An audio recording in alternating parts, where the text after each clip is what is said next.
Good morning and welcome to our reading club today. We're continuing our study of You Were Born Rich by Bob Proctor, and we're going to be getting straight into chapter 8 today, which is The Razor's Edge. You are only one Let me start that again. We are getting into the chapter on The Razor's Edge, chapter 8 of You Were Born Rich with Bob Proctor. Reading this book, You Were Born Rich by Bob Proctor, and we're starting on chapter 8 today, The Razor's Edge. You are only 1 inch, 1 step, 1 idea away from turning onto the boulevard of beauty in your own life. It has often been said the line which separates winning from losing is as fine as a razor's edge, and it is. I'm talking about winning in a big way and in all areas of your life. W. Somerset Maugham wrote an entire book entitled The Razor's Edge, and Darrell F. Zanuck spent $4 million producing a movie which had a similar title. Both of these great men, author and movie maker alike, knew there wasn't a big difference among people. There was only a big difference in the things they accomplished. That was the theme of the movies and the book as well. One person just about starts a project, the other person starts it. One individual almost completes a task, the other does it. One person sees an opportunity, the other acts on it. One person nearly passes the exam, the other does pass it. And although the difference in their marks may only be 1 percentage point out of 100, it's that 1 point that makes all the difference. I talk about this with some of my high-end clients. It's the 1% habits. It's the 1% shift in the way you think and act and operate in your business that can make the difference between staying at 6 figures or earning 7 or 8 figures. The annals of sports history are rich with dramatic illustrations of the razor's edge concept. For example, at the 1976 Olympic Games in Montreal, Canada, there were 8 finalists competing in the 100-meter dash. But the runner who won the Olympic gold medal was only 1/10 of a second faster than the runner who finished in last place. In 1947, Armed, the first racehorse in the history of the United States, racing to win over $1 million in prize money over the duration of his career, had earnings of $761,500. But the horse who finished second in earnings in the same year, a horse which often lost races a mile long by only a nose, won only $75,000.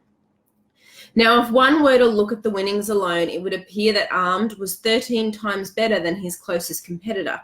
However, when you compare the times they were actually registered by those 2 horses in their races, you discover he really wasn't even 4% superior. Now, you may have grown up with the idea that some people have it and some people don't, or because some people are much better than others, they enjoy much more abundance of life. But I want you to understand right here and now, this idea is absolutely false. For you are every bit as good, as powerful as anyone you see, know, or even hear about. Remember, since the difference between them and you is only in the area of accomplishments, and since there is something you can do that will vastly improve the results you are achieving presently, you have the potential to become even more successful than you are. You may already know how to do what others are doing. If you don't, you can learn. And since your potential is unlimited, you can do even greater things than they are now doing. The something that you must do to become more successful may not be what you think it is. But whatever it may be, rest assured you are quite capable of doing it. Always bear in mind, however, that because each person's world is just a little bit different, the something which you must do is not necessarily the same thing the person you live with or work with must do. Nevertheless, there is no question that you will eventually find out what it is that you must do. So make up your mind immediately. When you do figure out what that razor's edge is for you, you will do it. Hen's Day's Story. As I was writing this chapter, a dear friend of mine, Hen's Days, telephone to thank me for an idea I had given him. But before I let you in on what the idea was, permit me to give you some background information. Hens works for a large insurance company in Toronto, and every October his company holds a contest which is referred to as a President's Month. All of the salespeople in the company gear themselves up for this contest, and they can each perform at their peak level of productivity. Their reward, if they should win the contest, is both fame and fortune. The company always recognizes its proven leaders. As he does every year, Hens had an exceptional President's Month. But in keeping with his practice of previous years, he was planning to relax a bit in November, or at least to revert to what he considered to be normal production.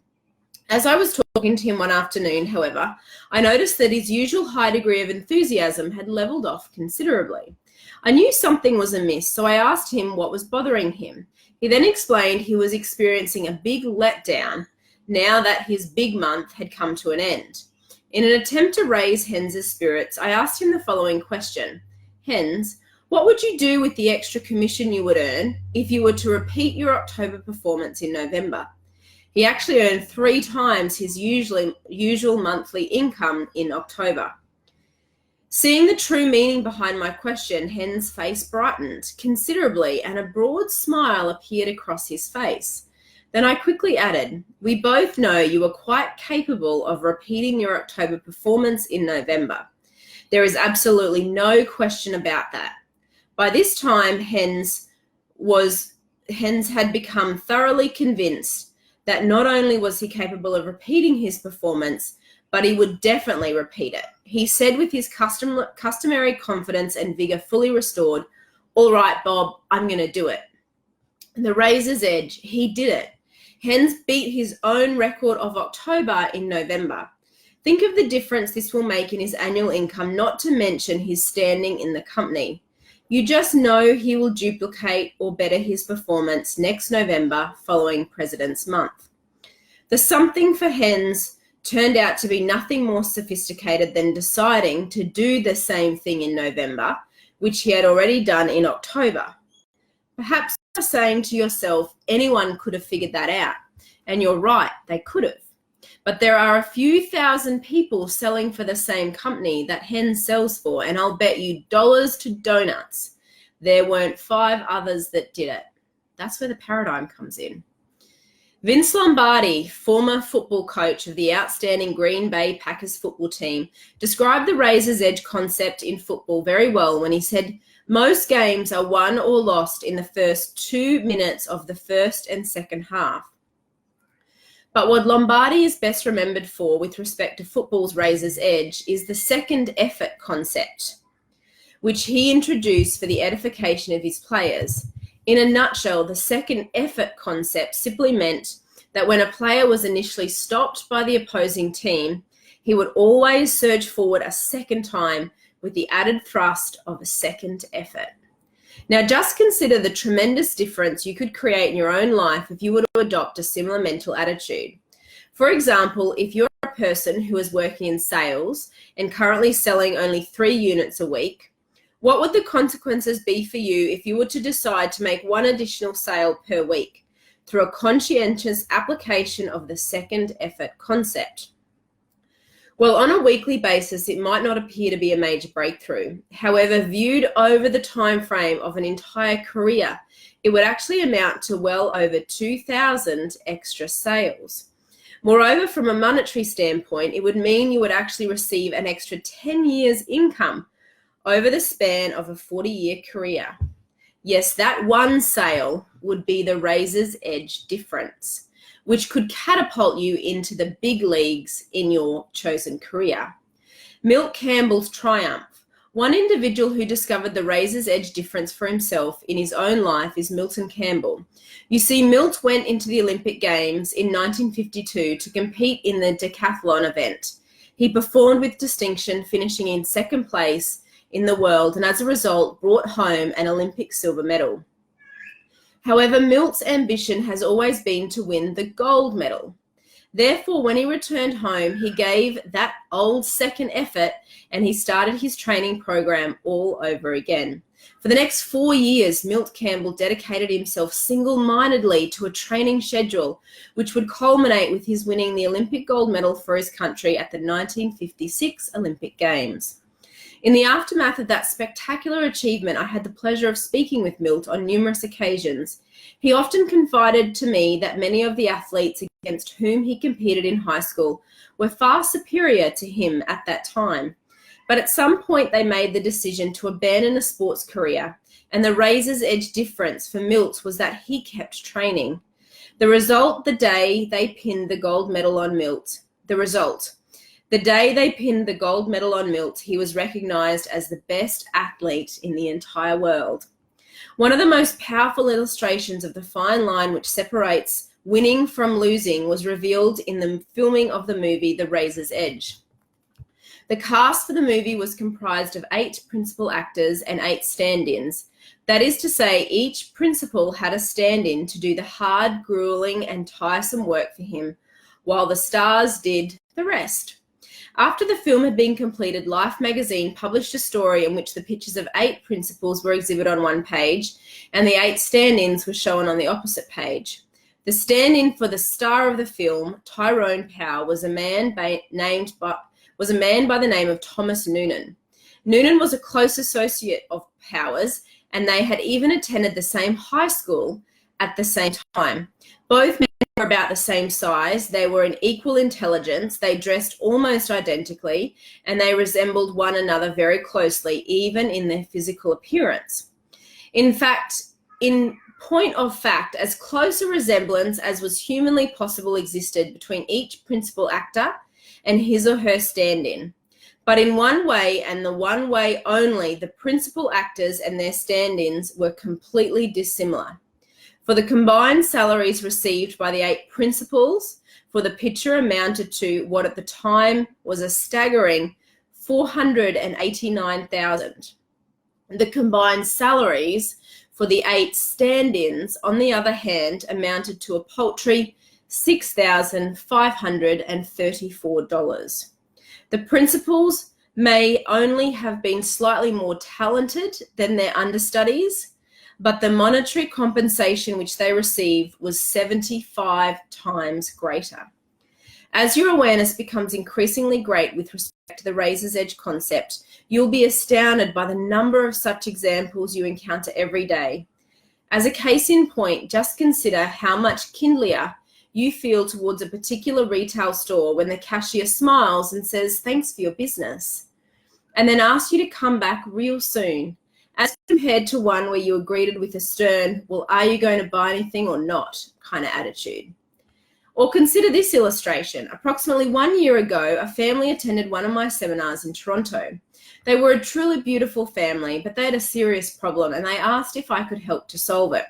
They informed me to begin with that they were owners of an automobile repair shop, but they also explained their business had gone sour, so sour in fact that they were seriously contemplating closing their doors and going to work for someone else. In an attempt to assist them, I visited them on the premises of their shop and I asked them a series of related questions. Then I sat back and listened very carefully to the answers which they provided me with. It wasn't long before I ascertained that whenever I asked a question having to do with their ability as mechanics, they answered with great enthusiasm and literally overflowing with confidence. In fact, they soon had me convinced not only were they very skillful mechanics, but they were exceptionally hard workers as well.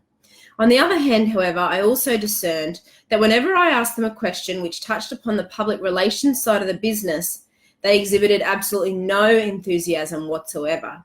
In fact, an aura of pessimism and despondency actually came over them.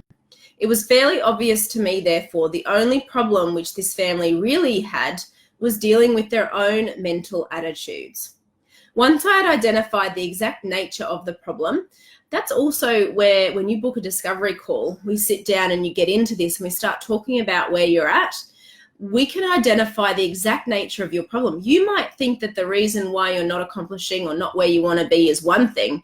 When we actually sit down and have a conversation, it's something completely different that in a very short space of time you could completely transform. So This is one of the benefits of booking a discovery call and really sitting down and having a conversation with myself or one of my team, because we can identify, I know, and I'm always right, what is really going on. And that conversation could transform everything for you. We can identify the exact nature of your problem and then give you the exact steps to overcome it. So let's keep going here. Once I had identified the exact nature of the problem, I was able to suggest corrective action, which is exactly what we do. I told them they must begin to visualize their shop full of cars which they needed to be repaired. I suggested, moreover, that every time they visualize themselves doing work on a car, they also visualize themselves vacuuming the inside of the car, washing the outside, making sure the windows were spotless. I pointed out to them that because most people don't really understand very much about the mechanical aspects of a car, the only thing which they would notice was how it looked. And since almost everyone feels better driving a car that looks good, those little extra touches would soon start paying great dividends for them. Approximately 2 weeks later, I received a phone call from one of the family members. She told me that none of them quite understood how something so basic could make such a tremendous difference. But nevertheless, they'd become so busy in the next 2 weeks since I'd visited them, their only problem now was completing all the work which they had attracted to themselves. The razor's edge difference that changed their business from a loser into a winner turned out to be nothing more dramatic than a hospitable attitude and a few additional touches on each and every car. Was it worth it? Just ask the Jacobs family of Toronto, Canada. Most educators will admit, with some coaxing, that the average individual reads at only about a grade 6 or 7 level. The reason for this is we are taught to read by the time we reach grade 6 or 7, and then we never bother to improve our reading skills beyond that point. You should realize, moreover, that what is true about reading is also true of most other skills which we acquire in life. Once people have become proficient in the basics in any particular field, they usually choose to stop learning. And of course, from that point forward, they cease to improve. Since this is true of most people, it follows that it is only the small minority of people in any given field who will go on to become the acknowledged experts in their chosen vocation. Therefore, they are the people who can demand and will receive the lion's share of the income in their field. Just reflect upon the vast difference in the income of the actors in the movie The Razor's Edge. Taking this information into account, consider the job you are doing presently and ask yourself the following questions. How good am I doing at it? And how much better could I be? Realize that if you would study your chosen field for 1 hour per day, in 5 years' time, you would have studied for 40-hour weeks, which amounts to almost a full year of study. Moreover, since you would only be studying for 1 hour at any given time, you would be able to give the material your undivided attention. Therefore, it would actually be the equivalent of a year of concentrated study.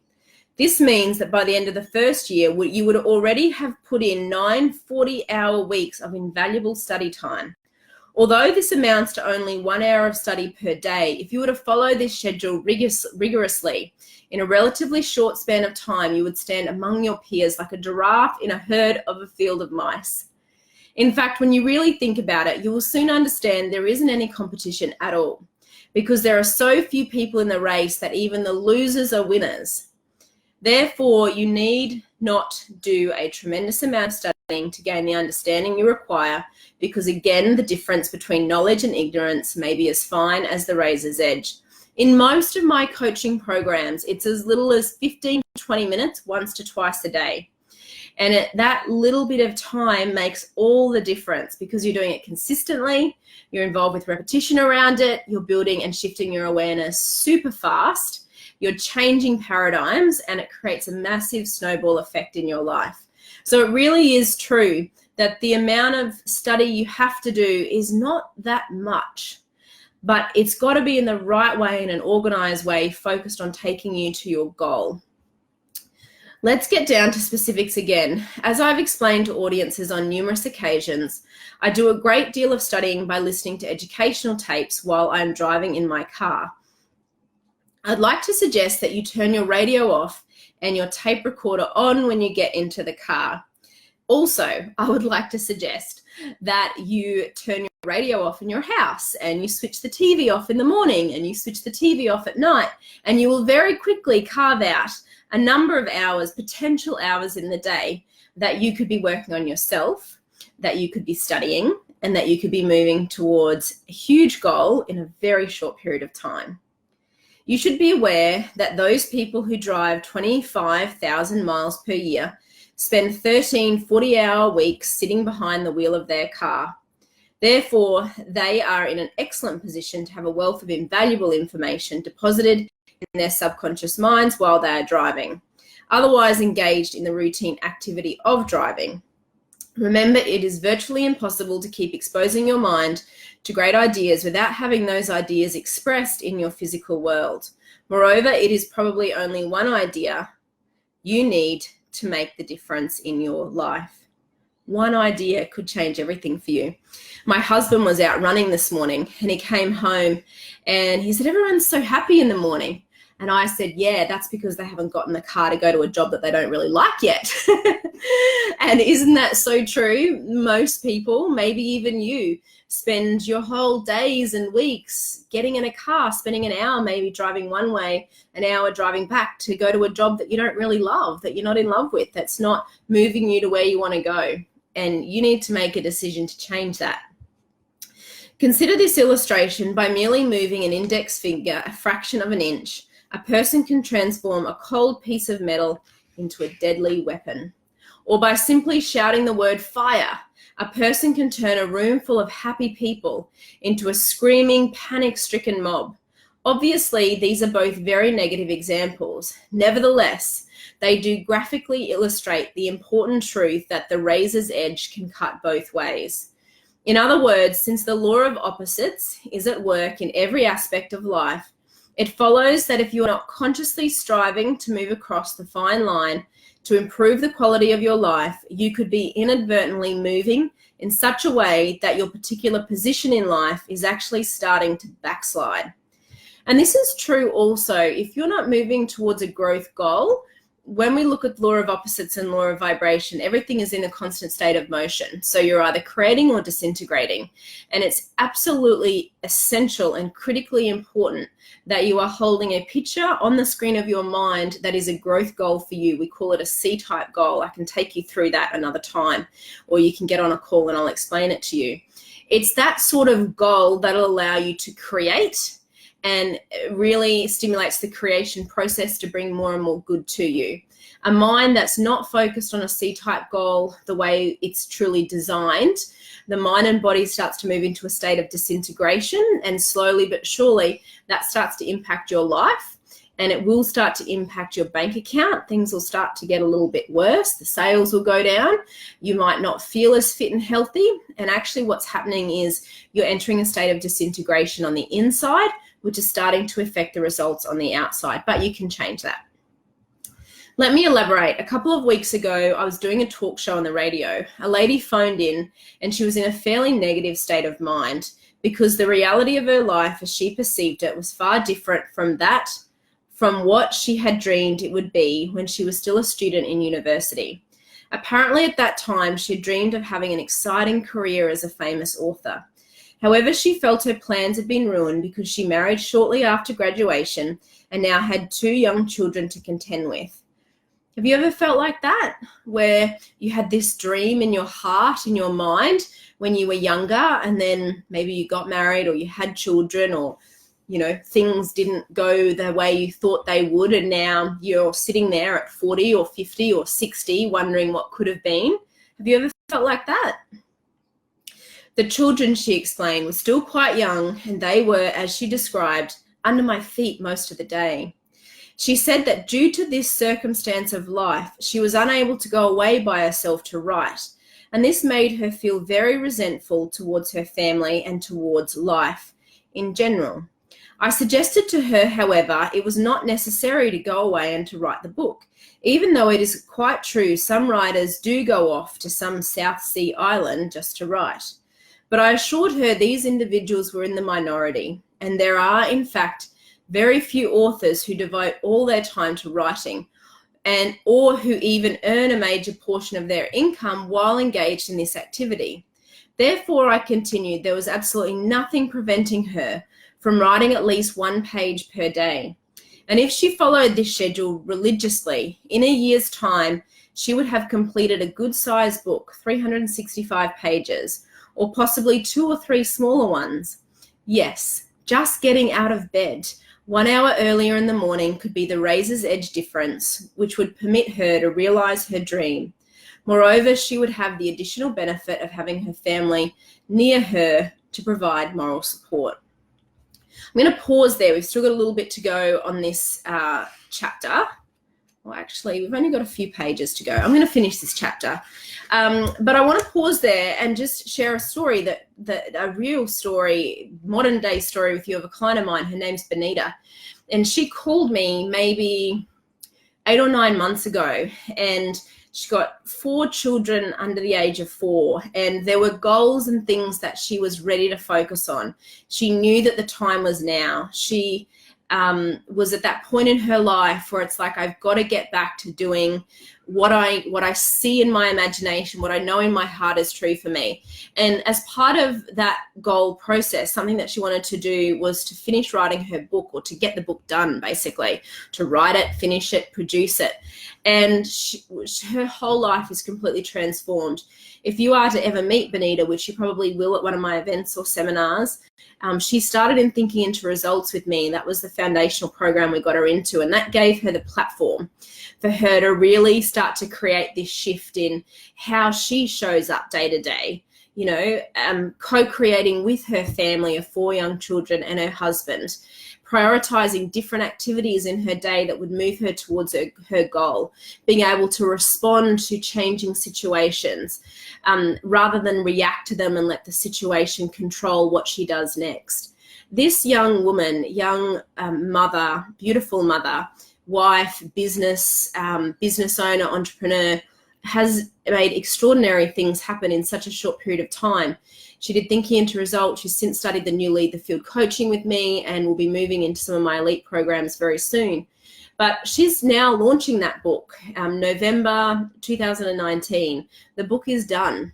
And when you can start to change the way you operate from the inside and really get clear on what it is that you want, and make decisions with confidence around the most important activities in your day, and you know how to facilitate that paradigm shift within yourself and within your environment, within your family, you can make such amazing things happen. And like I say, at best, she's been with me for 12 months, but I don't even think it's been that long. And every single area of her life has transformed in that period of time. So, take this really seriously. It is a razor's edge between winning and failing, between being in the same position 12 months from now. Do you want to be in the same position 12 months from now? Or do you want to be like Benita, where you've literally made magic happen? You've done things in 12 months that for 4 or 5 or 6 or 10 years before you thought was never going to be possible for you. Make that decision and follow through on it. We'll put a link in the comment section here for you. Click through and get involved in my Thinking into Results coaching if you haven't already done that. If you have already studied that with me, then move into the new Lead the Field coaching. Don't just stop. Like we said earlier, the small amount of study every day, but continuing to do it, amounts to such a huge shift in awareness in such a short period of time. You want to make that a foundation in your day, every day for the rest of your life, and you will lead your field. You will be the winner, because there's so few people in the race really working at this. Wasn't that a great comment? Even the losers are winners, because there's so few people that are actually willing to do what's necessary to become the best of the best at what they do. And those are the people that can command the big incomes in life. First, artificial heart. As I'm writing this particular chapter, the media is literally inundating us with stories about the first artificial heart ever to have been replaced in the chest of a human patient. The Toronto Daily Star, for example, printed one story a few years ago in which it quoted the chief surgeon for the operation, Dr. William DeVries. According to the newspaper, he said that his credo with respect to surgery had always been rehearse, and then rehearse some more. For if you stick to this principle, he continued, when it comes time to perform the actual operation, the procedure will have become almost routine for you. Dr. De Vries is an exemplary case of an individual who gave that little bit extra, for he took the time and effort to rehearse the operation on the screen of his own mind before he actually performed it in the hospital operating room. Incidentally, that razor's edge difference has enabled Dr. Vries to become a world-renowned surgeon. Who is destined to be written up in the annals of medical history, not to mention the fact that it enabled him to prolong the life of one Dr. Barney Clark. Excuse me. Another excellent illustration of going that extra mile by trying one more time is offered in the same historic event for Dr. Robert Jarvik, only 36 years of age, and the man who designed the world's first artificial heart is another prime razor's edge candidate. For you see, Dr. Jarvik is also a man who was rejected at least 3 times by every medical school in the entire United States of America. In fact, he was also advised by one teacher whose course he was failing to apply for dental school. But Robert Jarvik was a man with a vision, and he would not be denied it. He intuitively grasped that he was the master of his fate, and he must have innately understood the razor's edge concept, for he would not accept defeat. As a result of his remarkable perseverance, he was finally accepted into the University of Utah School of Medicine, Salt Lake City in 1972. A mere decade later, young Robert Jarvik achieved a medical breakthrough, the likes of which have never been seen before. Speaking of her husband, Dr. Jarvik's wife, Elaine, said, he has qualities which are very difficult to measure. He is creative, and that is something you cannot measure with a test. Clearly, young Robert Jarvik entered the fierce competition for a place in medical school with none of the conventional assets, superior grades, a prestigious academic degree, and a high score on the medical entrance exam. Nevertheless, he did possess those important intangibles, namely perseverance and a consuming passion to be successful. Now, I am in no way suggesting that all of us will one day make medical history. Still, we might resemble Dr. Jarvik in the sense that our particular talents and aptitudes, like his, may not translate well onto standardized tests of ability. Therefore, like Robert Jarvik, it may be necessary for us to bring our particular talents to bear through tenacity, perseverance, and courage, and just one more bite of the apple may be all that is required for us to succeed. I have a story to tell another day when I nearly quit. So very quit, probably 7 or 8 years ago. And it was a razor's edge difference, me not quitting, to where I am today. I'll tell you that story another day. Napoleon Hill devoted an entire chapter in his classic book, Think and Grow Rich, to the subject of persistence. He said there may be no heroic connotation to the word persistence, but the quality is to the character of steel, the character of man, what carbon is to steel. And if you look up what carbon is to steel, it strengthens it.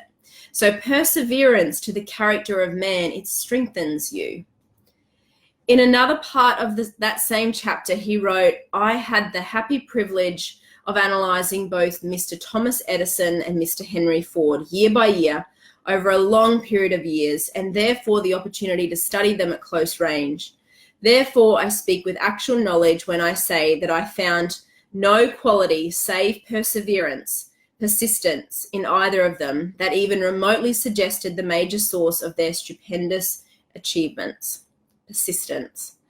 Surely you would have to agree there was a tremendous difference in the accomplishments of these two men as compared with the accomplishments of most other people. Yet by their own admission, neither of these men were intellectually superior. In fact, in terms of their IQ, they may actually have been inferior to many other people. Nevertheless, because both men possessed the vital quality of persistence, their results in life were invariably superior to those of the masses. Therefore, perhaps the factor which will catapult you into the great leagues, which will multiply your income from a material as well as a psychic point of view, will be your own ability to persist. So the next time you step out to do something and the going gets tough, Just remember that the razor's edge difference for you could well be your own ability to persevere. Just try one more time with enthusiasm, and you could watch your accomplishments go from the very ordinary to the extraordinary. Let me share a brief anecdote from my own experience to complete this book. To complete this book, I am forming a new habit. Each morning I get up before everyone else at home, shower quickly, and pour myself a cup of coffee, which I drink on my way to the office. I arrive at the office before 7 a.m. and then I start writing. Since it is absolutely quiet at this hour in the morning, no telephones ringing, no interruption, I am able to write without any distractions, and I really enjoy it. By the time the other people arrive to begin work, I have several pages written, so I'm then free to get busy with the other work which I've scheduled for the day. Simulation. Now try to relate this story to your own situation just for a moment. Are you ready? For example, if you are employed in a sales capacity, consider the dynamic sales presentation which you could be delivering in a month or two if you did a similar thing each morning. In other words, instead of writing as I do, try to simulate a sales presentation with an imaginary prospect or possibly with one of your associates. I use the word simulate rather than role play because the latter usually turns out to be exactly what the word suggests, play, and the exercise often turns into a game. The word simulate, on the other hand, came into popular parlance when we learned how astronauts prepared for their space missions. When they were simulating, they were actually pre-living the in-space experience as if it were already happening. Therefore, I would suggest that if you practice your sales presentation in a similar manner every morning for 1 or 2 hours, you would witness an incredible improvement in your performance in a relatively short span of time. With a year or two of diligent effort under your belt, you would become so proficient you would rarely miss a sale. So remember, if the need is there and the means are there and you still haven't made the sale, it is probably because you are not good enough yet. A guaranteed way to become good enough is to do what Dr. DeVries prescribed, namely, rehearse, and then rehearse some more. For in this manner, you will attain the stature of a true professional, and of course you will receive the compensation a true professional deserves. And although I am suggesting you set aside 1 hour per day for preparation, like the actors in Zanuck's movie, you will probably be rewarded many times over. Consider the following account. Several years ago, I was traveling through the southeastern United States with Rudy Mouchard, the senior vice president of one of the world's largest insurance companies. Rudy had some papers out that he was working on. As we were flying from one city to the next, and I was also busy working on a project, suddenly Rudy turned to me and showed me some figures he had written on a sheet of paper. He then pointed out to me there were actually individual salespeople in his company who were earning more money themselves than the combined income of 30 or 40 people who constitute a direct sales operation. Do you think these individuals were really 30 or 40 times better than their colleagues? Of course not. For like the racehorse armed, they were probably only 3 or 4% more effective. But in terms of their annual income, there was absolutely no comparison. What made the difference for them? Perhaps they planned their day while others didn't. Or maybe they practiced for that 1 hour while others did not. Nevertheless, whatever it was that they did, you can be sure the difference was as fine as a razor's edge. Now stop reading. Sit back, relax, and think. Really think. What is it in your life that will make the razor's edge difference for you? You know what it is? Good. Then go and do it. I'm going to leave you with that. Leave you to think about that question. What is it in your life that will make the razor's edge difference? Do you know what it is? Good. Go and do it. I'm Karen Brook, and I'll see you back here tomorrow for Chapter 9, Don't Think in Reverse.